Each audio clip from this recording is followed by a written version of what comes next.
Hello, my friends. Welcome to the Commander's Crypt. I got another awesome video for you guys today.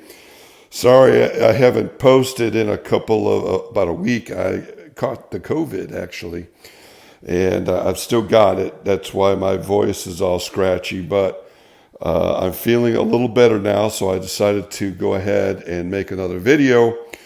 I had some fans talk about how they wanted to see a AtraxaStax version of the deck that I had. So I decided that I would do it once I felt a little better. I'm feeling better, so now we're going to do it. This is a fun deck.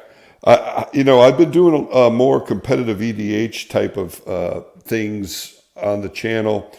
How competitive this one is, I don't know, because it's a little bit different. It's very taxy and staxy and attaxy. So if you get your proper pieces, you might be able to lock down everybody and win the game that way. It may be very competitive. It might surprise us. It doesn't do it's more like a regular EDH type of deck that could be competitive once it gets its stacks pieces out and holds everybody down that way. So without further ado, we will get into it. Again, I apologize for my scratchy voice. I haven't done a video in a week because I got the Rona really bad, but I'm on the way back up. So here in the next few days, I should be getting better. So this is it. Atraxa, Praetor's Voice. Everybody knows about Atraxa. She is the most popular commander in Commander. She's got flying, vigilance, death touch, and life link at the beginning of your end step. Proliferate. 4/4 flyer. Don't forget to proliferate. I always do. So she's amazing. Everybody loves her because there's 3 different ways that you can go with her. You can go Super Friends, AtraxaStax, stack pieces, and then AtraxaAttacks, meaning, putting counters on creatures and attacking that way. And this deck kind of does all of that. It taxes, it staxes, and it attaxes. So here we go. First card, we're going to have our Mana Rocks. Going to be a Talisman of Unity, Crystalline Crawler. You're going to see there's a bunch of these types of Mana Rocks in here that once they get some counters on it, they can keep getting more and more counters on it and producing you more mana. Crystalline Crawler says Converge. When it enters the battlefield with +1 counter on it for each color mana spent to cast it. And then remove a counter from it to add 1 mana of any color. And then you could also tap, put a +1 counter on Crystalline Crawler. So you spend 4 mana, different colors on this thing. It comes out with 4 counters on it. And then if Trax is out at the end of the turn, it'll have 5 on it. And then you could just keep plinking counters off of this to help fix your mana. Next, we've got Talisman of Progress. We've got Commander Sphere. We've got Darksteel Ingot. Gives you 1 mana of any color and is indestructible. Talisman of Dominance gives you blue and black. Pentad Prism, Sunburst, comes to play with a charge counter for each color that you put on it. Remove a charge counter, add 1 mana of any color to your mana pool. So, same thing. You can put this, it's got counters on it, and you keep proliferating the counters. And it keeps allowing you to get different colored mana and fix your mana. Felwar Stone. Astral Cornucopia. This is a really good card. 3rd turn you play this. It comes out with 1 counter. 4th turn, you play Atraxa. At the end of that turn, it gets 2 counters. Then every turn, 3 counters, 4 counters, 5 counters. So next thing you know, you're tapping this thing for 4 mana, 5 mana, 6 mana. Very, very, very strong. Very, very strong card. Next, we've got Chromatic Lantern. Again, it's a mana rock that helps fix your different lands. Kodama's Reach. Journey of Discovery. Oh, and while I'm thinking about it, I wanted to shout out to Joy a la Mode. Joy a la Mode was one of the fans that wanted to see this AtraxaStax attacks deck. And so I promised them that I would do it. So, Joy a la Mode, hit me up in the comments and we will talk. I've got a present for you. I've got a prize for you. So yeah, Joy a la Mode. Once you hear your name mentioned on here, hit me up on the comments and we'll work toward getting you your prize. We got Journey of Discovery. That is another ramp spell. Farseek, another ramp spell. Plague Boiler. Okay, so now we're going to get into the artifacts of this thing.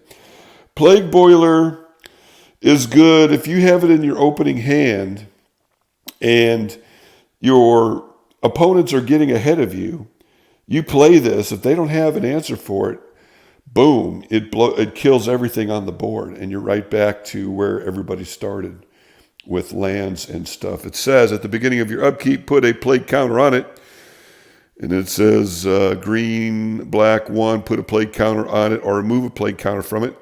When it has 3 or more plague counters on it, to sacrifice. If you do, destroy all non-land permanents. So during your upkeep, it'll get a counter, and then you could put another counter on it if you wanted to. So this is a very cheap, extremely powerful, all board wipe. It's in the deck for later. You could use it, or for early. If everybody's ahead of you, you play this and reset the board.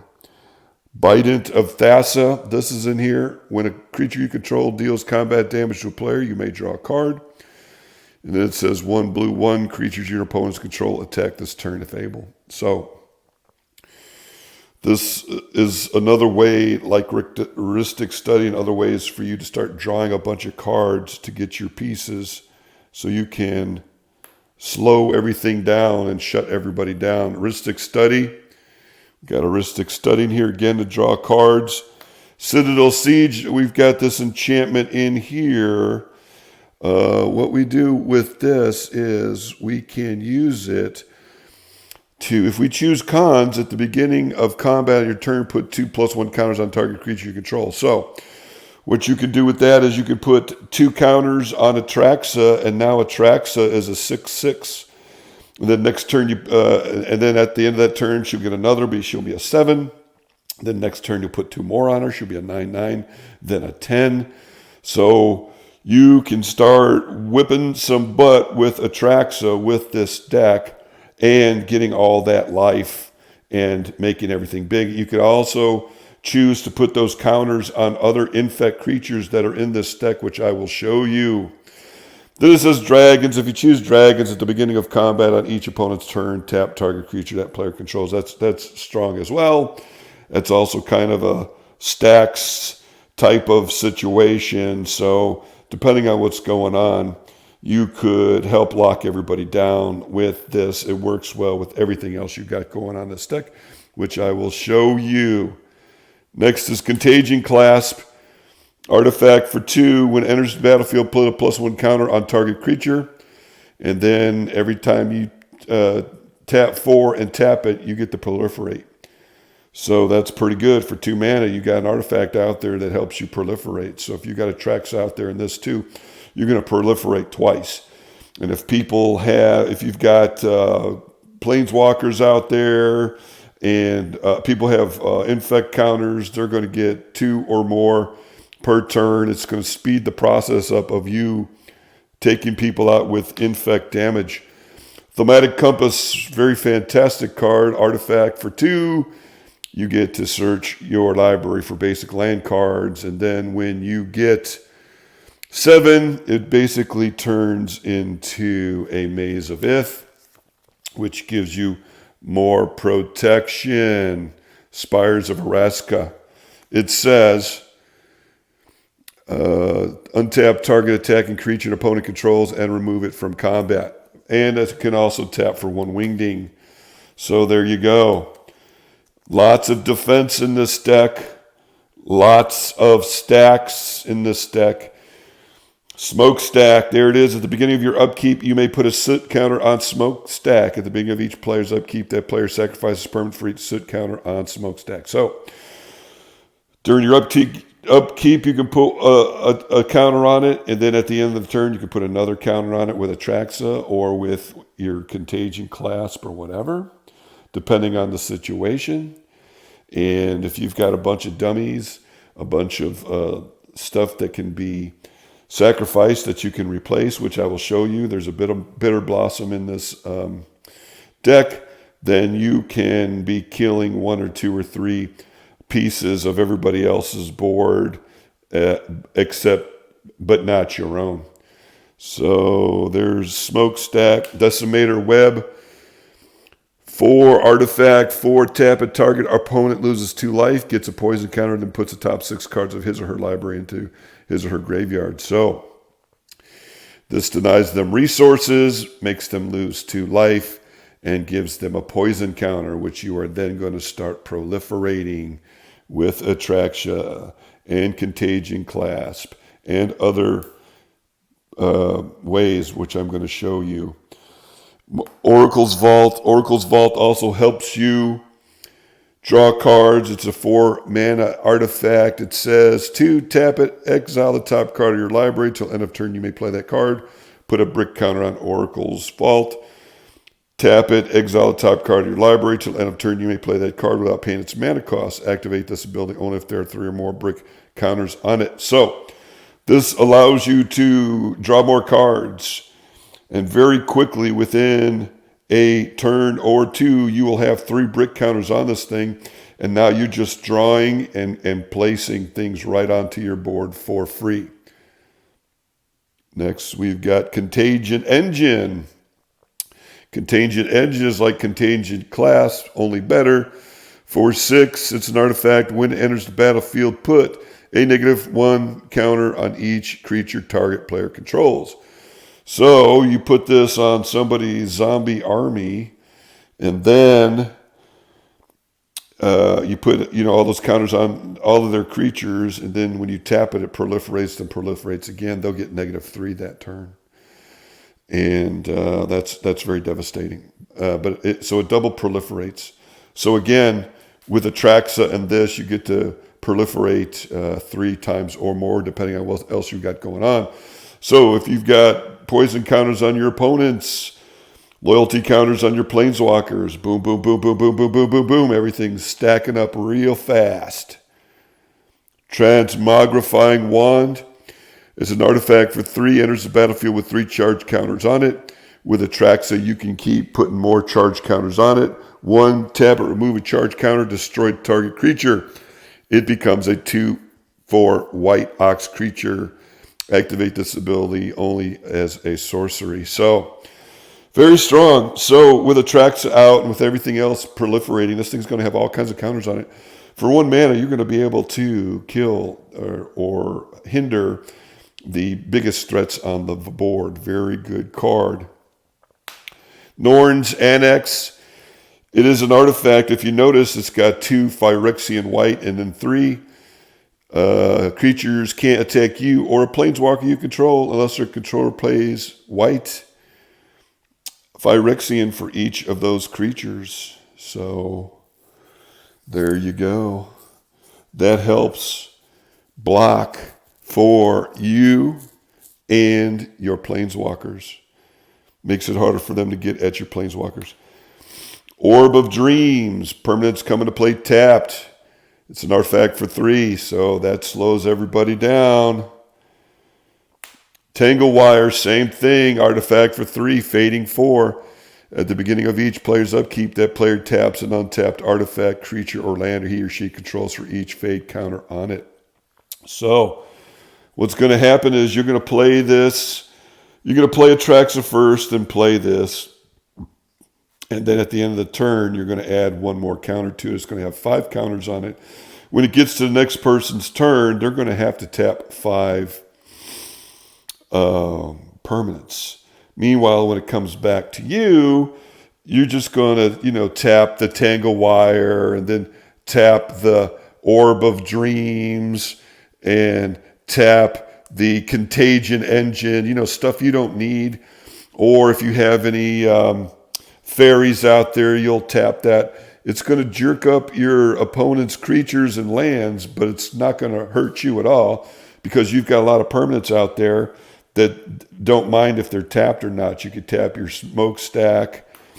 So, and it'll keep the 5 counters on there every turn. Everybody will have to tap 5 permanents. That's going to screw them up, but not you. Winter Orb, same thing. Whenever they cast anything, they're only going to be able to untap 1 land. And then on top of that, on top of the Tangle Wild, they're going to have to tap more stuff in order to do what Tangle Wire says. And they're going to be locked down. Same thing with Static Orb.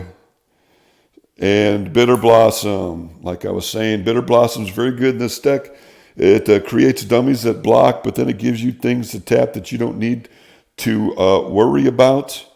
And then Propaganda with Winter Orb and Static Orb are going to really work really well. In order for them to attack you, they're going to have to tap lands, and then they won't be able to untap them. So you've got all kinds of defense in this deck. Sandworm Convergence, same thing. When this comes out, they can't attack you from the air, and then you get a 5/5 Dream Worm creature token every turn. A lot of defense on this deck to protect you. As foretold, very strong card in this deck. 1 blue and 2 at the beginning of your upkeep, put a time counter on it. Then you've got all kinds of stuff that can proliferate it. Boom, boom, boom. 3, 4, 5, 6. Next thing you know, you're able to cast stuff for free. Cast your Stax pieces for 4 or your Planeswalkers for 5. Very good card in this deck. Collective Restraint is a lot like Propaganda. It's a very strong card, old card. I don't see it getting played enough. What it does is, it says creatures can't attack you unless their controller pays X for each creature attacking you, or X is the number of basic land types among lands you control. With Propaganda, it just says 2 lands, and then they can attack. With Collective Restraint, if you've got a island, plains, forest, and swamp out, they're going to have to pay 4 for every creature that tries to attack you. So again, very strong defensive card. Ghostly Prison, same thing. Phyrexia Arena draws you cards.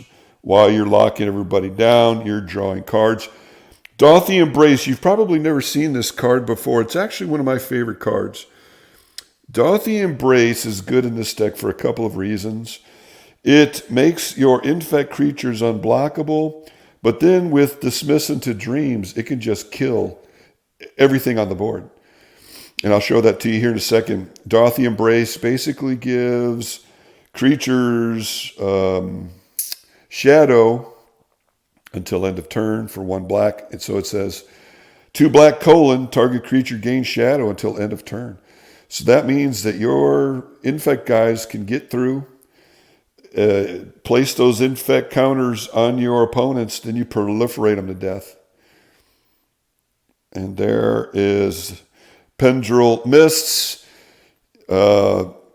Just like Pendril Veil, it's Pendril Mists. Each creature gains during upkeep, pay 1 or bury this creature. So it's taxing all your opponent's creatures. As you can see, this deck doesn't have a whole lot of creatures. Luminarch Ascension. This is a very good card. If you get this first turn, you play it. If it's in your opening hand, you play it second turn. It goes around the bend, and now it's activated, and now you can start pumping out angels. You can start attacking with them. You can start blocking with them. You can tap them for your, fade counter artifact. You could sacrifice them for things.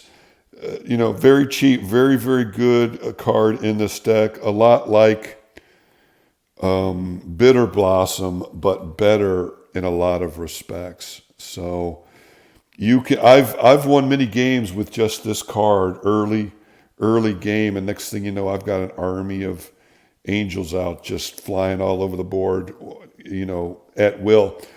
Then you've got Dismiss into Dreams. Dismiss into Dreams, like I said, works really well with Dauthi Embrace. Each creature your opponents control is an illusion in addition to its other types, and has, when this creature becomes a target of a spell or ability, sacrifice it. So what you do is you use Dauthi Embrace to give it shadow, but because it was a target of a spell or effect, boom, it kills it. So you've got multiple kill abilities with those two cards. And everybody knows at the Commander's Crypt, we love cards that have a repeatable effect. And it's only on them, not on you. Your creatures are not considered illusions. Dismiss into Dreams is very strong. It keeps your opponents from being able to equip and put auras on their creatures, unable to do a Voltron type strategy. Dismiss into Dreams is a very, very, very strong card. Next, we got Loyal Guardian. What he does is if your commander's out, it allows you to put counters on all your creatures. Very super strong. And then we got a Putrefy. As defense, destroy target artifact or creature. Sunscorch Region, because it's just too good. For 5 mana, you can play this thing, and it's going to grow to be huge. Whenever an opponent casts a spell, put a +1 counter on it, and you gain 1 life. You can gain all kinds of life, and this thing's going to be massive. This could be a win con on its own. If your opponents are all tapped down and can't do anything about it, this thing is going to get big. Between the proliferation and any spells cast for it, and this thing may be able to just go across the board and take out opponents. I have seen this guy be a 20, 25, 26 creature many times. Very easy to do, and now you're just knocking opponents out the box every turn. Next, we've got Tainted Strike. Now we're going to get into the Infect stuff.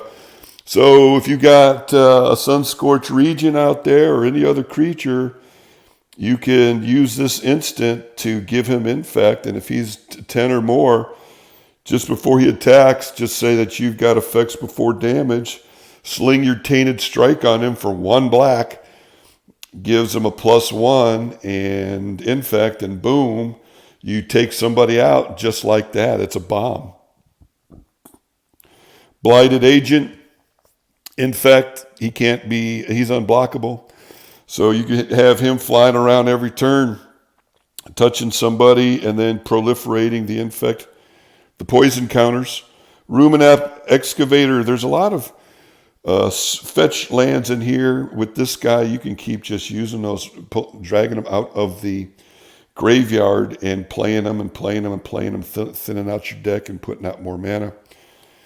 Skitherix, he's awesome. He's an Infect dragon. Same thing. He's got haste for 1, and he regenerates for 2. So you put this guy out. He's cheap too. 2 black and 3. You put him out, and you start hitting with people. It's going to be hard for people to kill this thing. And so now, in between that and the proliferation, you're going to start killing people with poison counters. Glistener Elf, he's got Infect. And like I was saying, with that white enchantment, you put that white enchantment on there and you start making these things grow. Or with the Rhino, you're hauling butt. Phyrexian Hydra, he's a 7/7 for 5, which is awesome. And but if he takes damage, he starts losing his counters on there. But you give him a Dauthi Embrace, and he's going to be getting in for 7 or more, and he's going to be taking out people with poison counters. Thrumming Bird, same thing, poison counters. Planeswalkers. Points, +1 counters on your creatures. That's going to be pumping everything up. Magus of the Moat. Most of your guys fly, so you play this guy, that's going to lock everybody down, the ground-based opponents that you have. Phyresis, enchant creature, it has Infect. Same thing, you put this on Atraxa and start making her big, you're going to start knocking people down. Glistening Oil, same thing. This is Rancor, but for Infect. If the creature dies, it goes to the graveyard, then it goes back in your hand, you get to play it again. Viral Drake, same thing. He's got Infect and Proliferate, very strong. Icor Rats, as soon as he comes into play, everybody gets a poison counter. But then you start proliferating other people's poison counters, and these other Infect creatures start getting in. You start winning the game. Then we've got Test of Endurance. You can win the game with this. What happens is, let's say you got a bunch of counters on Atraxa early game, and boom. You start hitting, you get over 50 life, and you play this, and nobody can do anything about it. Once it comes back around to your upkeep, you win the game. Same thing with Approach of the Second Sun. That's an oldie but a goodie. Then we've got another bomb in here called Hatred. It's 2 black and 3 as additional cost to cast a spell, pay X life. Target creature gets XO until end of turn. It works well in this deck because Atraxa is flying and lifelink. You could kill somebody 5th turn with this. And I did that one time. A very good friend that I have now, the very first time we played, the very first time we met at a game store, he sat down and I killed him like 5th turn with this combo. And I have never heard the end of it since. It might not be the thing to do to a new person that you've just met, but it is a bomb that works really well in this deck. So, I apologize, Andrew. We're very good friends now. I wouldn't recommend doing this to somebody you don't know yet. So there you go. Then we've got the Planeswalkers, Sorin Grim Nemesis. He's awesome because for 6 mana, he has a 6 loyalty already. +1, reveal the top card of your library, put that card in your hand. Okay, so you're drawing cards. Each opponent loses life equal to the converted mana cost. Okay. Then X, Sorin, deals X damage to target creature or Planeswalker, and you gain X life. Okay. Then -9, put a number of 1/1 Black Vampire Knight creature tokens with lifelink on the battlefield equal to the highest life total among all players. So, very good. You're going to have everybody locked down. Now you're drawing cards. Now you're killing them that way. And if you want to, you can now ult this guy and have 50, 60, 70 1/1 Knights running across the board, killing everything. And they have lifelink, by the way. Next is Kiora, the Crashing Wave. I've got her in there because she's got an amazing ult. +1 until your next turn, prevent all damage that would be dealt to and dealt by target permanent.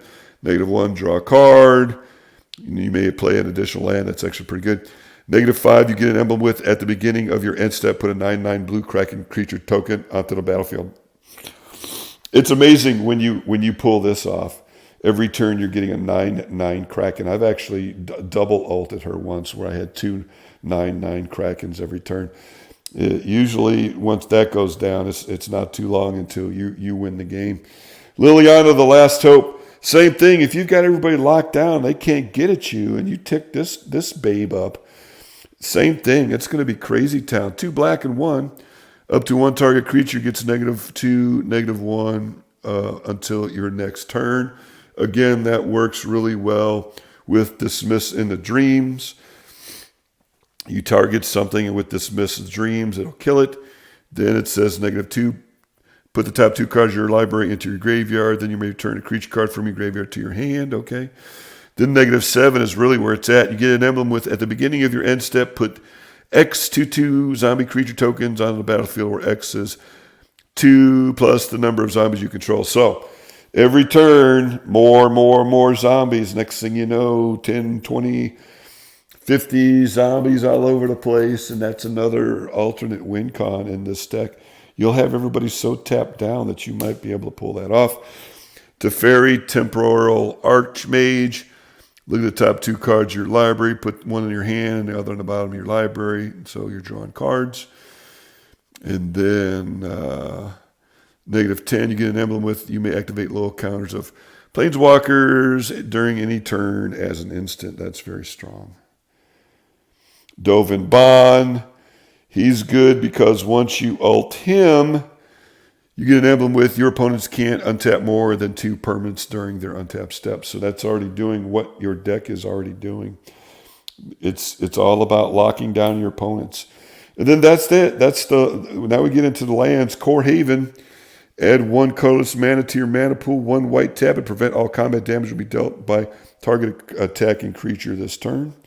Okay, so that's more protection.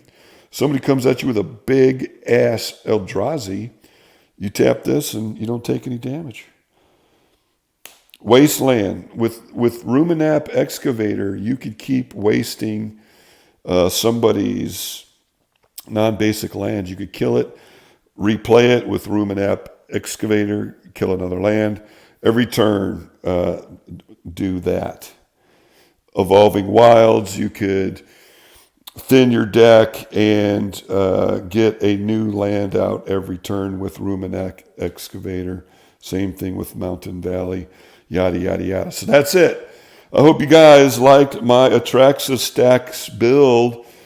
AtraxaStax, Attacks, Max, Tax deck. So that's it. We're going to get on out of here. This is the first video I've been able to make in a week because I've been very sick. I'm starting to feel better now. So I appreciate you guys watching my videos. If you like them, please like and subscribe. And please, we have Patreon. I'm going to start putting the list of everybody's names at the end of the videos that gets on our Patreon. Please.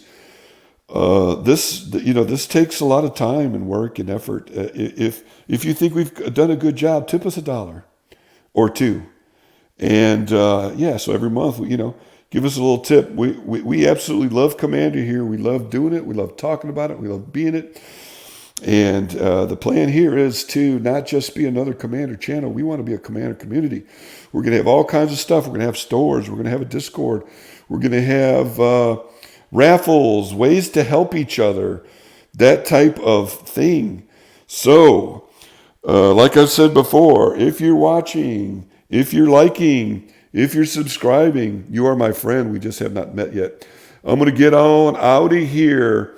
The next decks I'm going to do is I'm going to show you my Shurikai competitive EDH deck. It's very fun. I absolutely love this deck. It's a tier 1 deck.